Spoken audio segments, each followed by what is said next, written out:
ගෞරවනීය සංඝරත්නයන් අවසරයි විශේෂයෙන්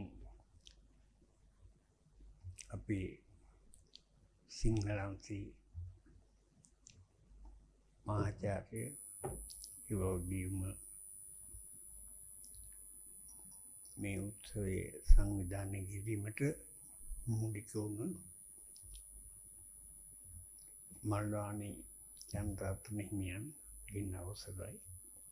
ක්‍රියවෘත්ත හිමියන් උන්න දැන් මම හිතන්නේ වැඩිලා ඉන්න උන්වහන්සේගෙන් නැතත් අවසරයි.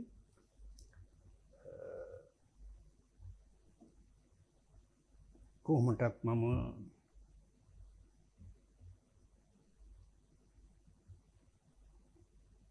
මේ අවස්ථාවේ ආසන වල නැතත් උපකුලපති මැතිනිය ලේකාධිකාරීතුමා පීඨාධිපතිවරු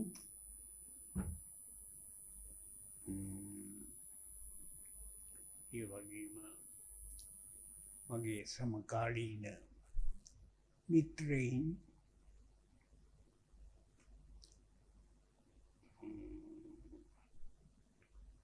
බොහෝම ඉතාලඟින් ආශ්‍රය කර සියලුම මට මේදායේ පේනවා. ලොකු සන්තෝෂයක්. ඒ වගේම මගේ මේ සුළු කෘති කීපය ගැන ලෝක ප්‍රකට දැවැන්තයින්ගේ කෘති ආසන්නයට ලං කරමින් ඒ වගේ යම් ඉක්මනට ගනිමින් එකට අනවශ්‍ය ගැඹුරක් මගේ මිත්‍ර දනන් දුන්නාදෝ කියලා මට හිතෙනවා. මං සාහිත්‍යකරණයේ යෙදුනේ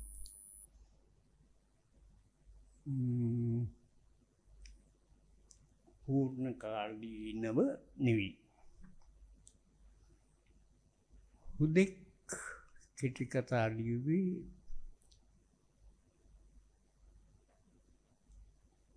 කුලියාපිටිය මධ්‍ය විද්‍යාලයේ ඉඳෙද්දී නිර්මාණ පන්තියට සහභාගී වෙලා පහුවදා කෝවි සති ඒ කෙටි කතාවක් කියවන්න ඕනේ ශිෂ්‍යයන් ඉදිරියේ. ඉතින් ඒ සඳහා මම රාත්‍රී කෑම කාලා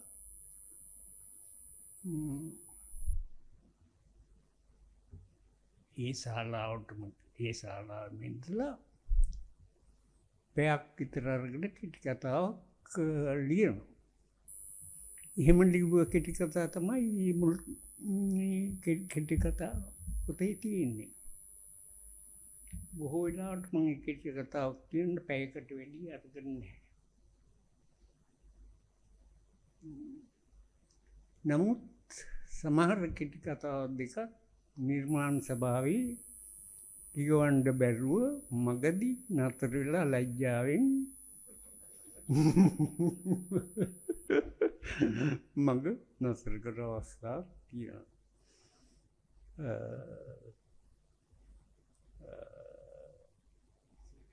නමුත් මොකක්ද ඒ කෙටි කතාවේ නමද? මට නම නම් මතක නැහැ. ඒක බොහොම සියුම් ප්‍රේම කතාවක්.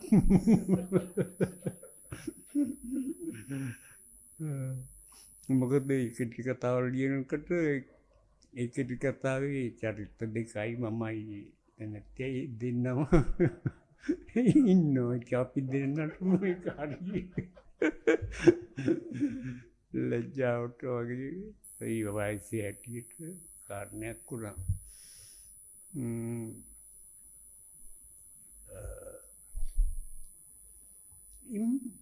පස්සේ මේ මොකද්ද දනං දෙනි කෙටි කතා කරත්තේ. අරකට මං අර පැයක් ගත්තට කරත්තේ මේ කෙටි කතාව ලියන්න මං අවුරුදු 6ක් විතර ගත්තා. කරත්තේ කෙටි කතාව විතරක් 6ක් විතර ගත්තා.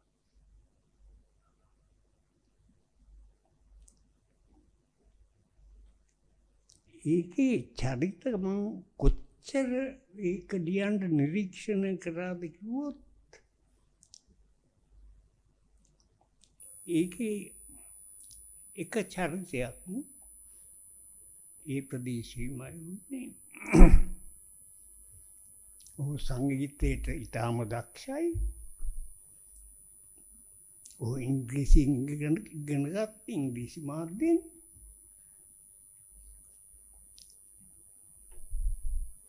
නමුත්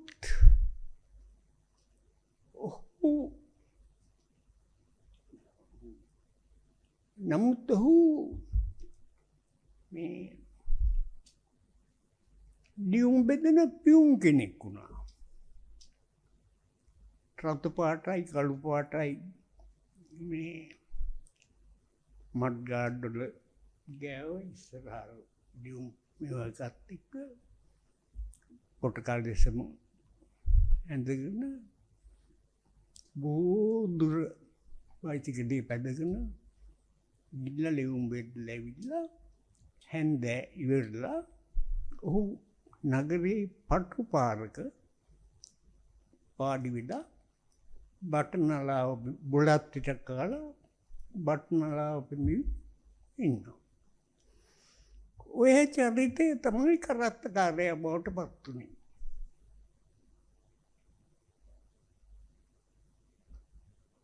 ඔය චරිතය තමයි.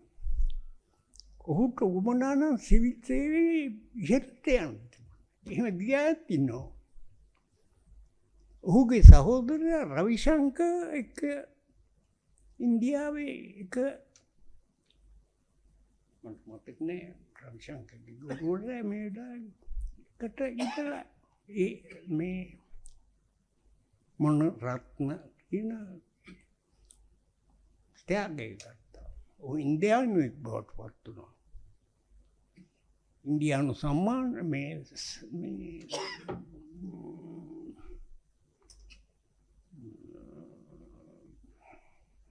ඉන්දියානු සම්භාවය ඔහුට පින්නෙමු. ඉතින් ඔහොම ඒ චරිත ගොඩාක් ඒ වගේම ඒක ඉන්නවා අර වෙඩෙන්ඩියක්.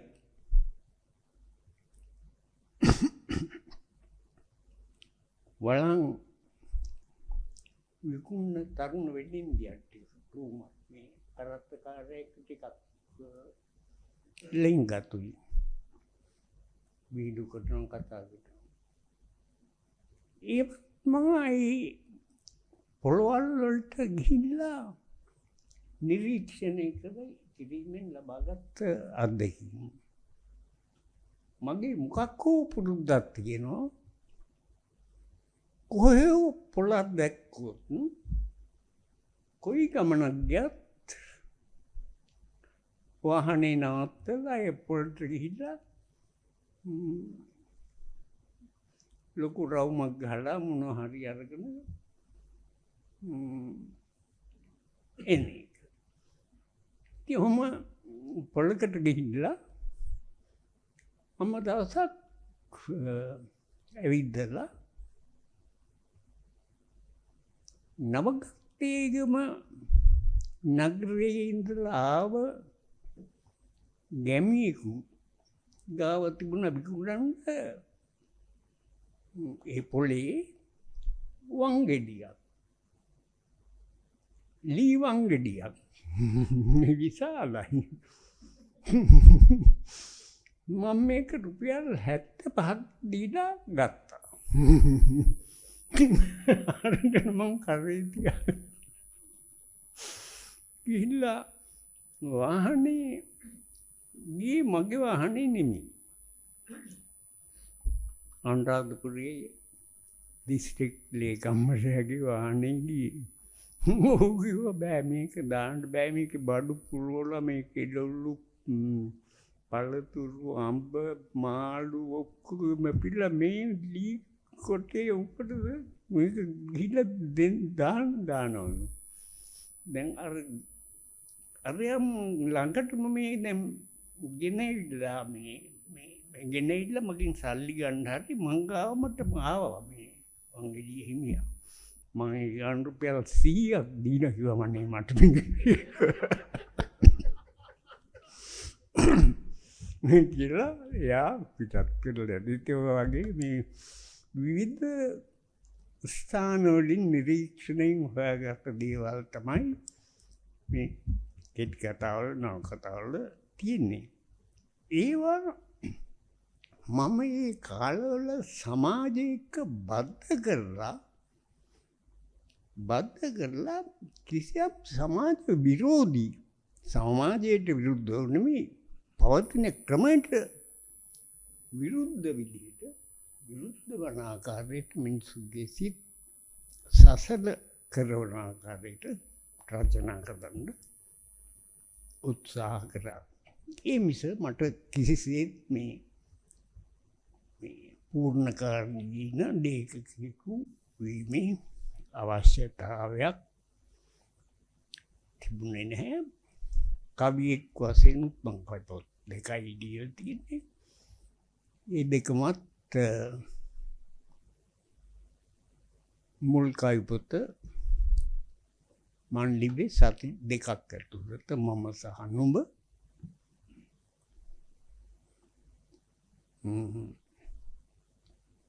මං මේක ලියලා විමල් ජනනායකට පෙන්වුවම විමල් ජනනායක කියලා කිව්වා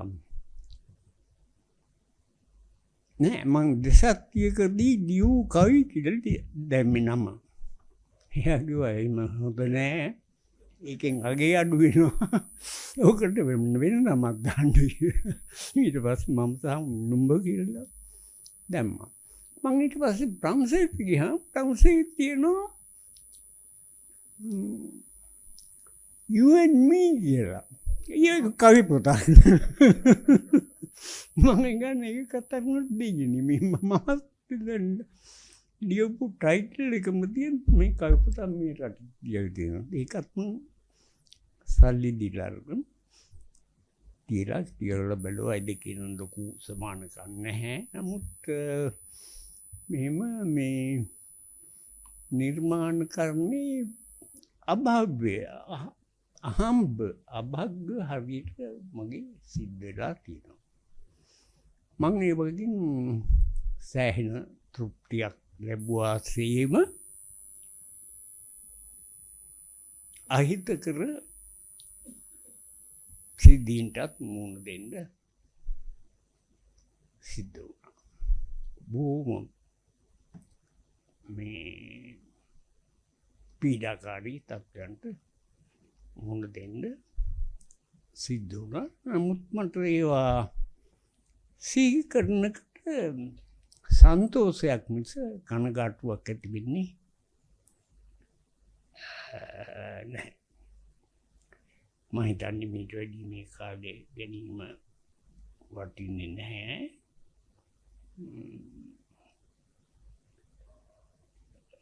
මං හිතන්නේ මගේ රචනාවලින් මං කාරණා දෙකක් ඉස්මතු කෙරුවා. එකක් තමයි දේශපාලන නවකතාව. බොහෝ දෙනා බය වුණා ලියන්න. ඒ ගන්න මං කල්පනා කරා කොහොමද මේක ලියන්නේ කියලා. ඒක නිසා මම මේක සද්‍රය උපහාසය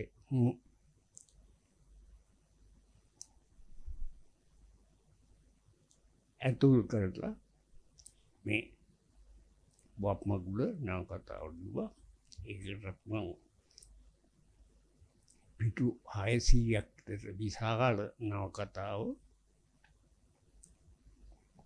අවුරුදු දෙකක් තියෙනවා. පිටු 150කට විතර කෙටි කරලා ලිව්වා. ඉස්සරලා ලිව්වේ මම කියන උත්තම පුරුෂ දෘෂ්ටි කෝණයෙන් මට තේරුම් ගියා මේ ගමක් ගැන සමූහයක් ගැන විශාල භූගෝලීය පරිසරයක් මිනිස් පරිසරයක් අල්ලලා ලියන එක මේ මම කියන එකෙන් ලියන්න බෑ කියලා මම ඒක වෙනස් කරලා මම නුඹ නුඹලා පුංචි බණ්ඩා සිරිසේන මන්ත්‍රීතුමා ජනාධිපතිතුමා ඔහොම නොයි හැමෝම මේ හැම කෝණයක් නැත්තම් උත්තම පුරුෂ කතන ක්‍රමය අතහැරලා භාවිත කරමින් රචනා කෙරුවා. ඒ උපහාසය නිසා තමයි මම ටික බේරුනේ. නැත්තම් ඒ වෙලාවේ මට ඒක නිසා මම හිතන්නේ දනන් කිව්වා මේකේ දෙමළ පරිවර්තනයේට සම්මාන දුන්නා. සම්මානයට දුන්නා. නමුත් මේකට දුන්නේ නැහැ. මට ඒ වෙලාවේ සිටිය සාහිත්‍ය මණ්ඩලයේ සභාපතිතුමා කිව්වා මේ එතුමා මට පුද්ගලිකව දීලා තිබ්බ පුද්ගලිකයි කියලා. ඔබගේ මේ කතාව සම්මානෙට ගන්න එපා කියලා ඇමතිවරයා පැත්තකින් තියලා තියෙනවා කියලා. ඉතින් ඕක නිසා මේ හරියට සාහිත්‍යයට යොමු වෙනකොට දේශපාලකයා නිතරම අවි අමෝරාගෙන එනවා. ඉතින් ඒකට බය නොවි මම හිතන්නේ දිවීම ඊටාම අවශ්‍යයි. එම දිවුව ලේඛකයෝ ඉන්නවා අපේ රටේ වුණා. නමුත් උන් අගය කරේ නෑ. අගය කරේ නැත්තේ පේරාදෙණි සාහිත්‍ය විචාරකයින් විසින් ඔවුන් යටපත් කරා.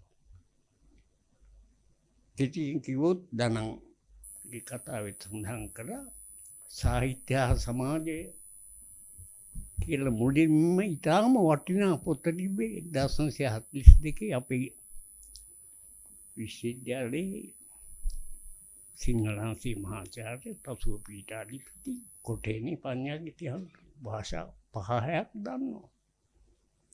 නමුත් සරච්චන්ද්‍ර වචනයක් මේ ගැන කිව්වේ නෑ. ඔහු කර්මන ලෝකේ දීලා මේක යටපත් කෙරුවා. සමාජයක් සාහිත්‍ය හා සමාජයක් මේ කල්පනා ලෝකයක් සාහිත්‍යය. ඒකෙන් මේ අපේ සාහිත්‍ය සම්පූර්ණ මාර්ටින් වික්‍රමසිංහ පියදාස සිරිසේන ඔය වගේ ගොඩාක් ලේඛකයෝ ගෙනා සම්ප්‍රදාය සම්පූර්ණ කන පිට පෙරලා කල්පනා ලෝකයකට අපේ සාහිත්‍ය යොමු කරා පේරාදෙණි ගුරුකුලේ විසින්. ඊට පස්සේ උන්ගේ ගෝල බාලයන් ලංකාවේ අස්සම් මුල්ලක් නෑ ගුරුවරුන් වශයෙන් ගිහිල්ලා අර පරම ඉහළ සාහිත්‍ය කෘති හැටියට ලංකාවේ තහවුරු කළා. ඒක නිසා ලංකාවේ සාහිත්‍ය හොඳින් වැඩිගෙන ආව සාහිත්‍ය එතනදී ආපහු වෙන පැත්තකට වෙලා අඩපණ වෙලා නපුංසක සාහිත්‍යයක් බිහිවීමේ තත්ත්වයකට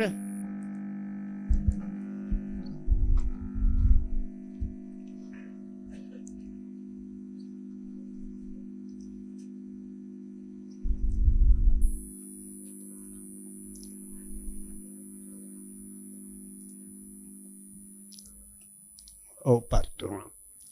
මං අවසාන වශයෙන් මට මේ කරන ලද ගෞරවය සහ මේ සභාවට සහභාගී වූ ඔබ හැමට මගේ හෘදයාංගම ස්තුතිය පුද කරනවා. අපි නිතර හම්බ නොවුනත් නැතත් බොහෝ වෙලාවට ඔබ හැම මගේ හිතේ රැඳිලා තියෙනවා.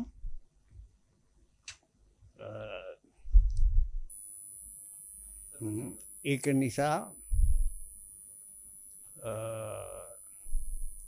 අපි ඈත් වුණා වෙන රැකියාවලට ගියා විශ්‍රාම ගියා කියලා මේ මනුස්සකමෙන් ඈත් වෙලා නැහැ. අපි හැමදාම එක තැනක අපේ හිතවල රැඳී සිටින බව සඳහන් කරමින් මම නිහඬ වෙනවා.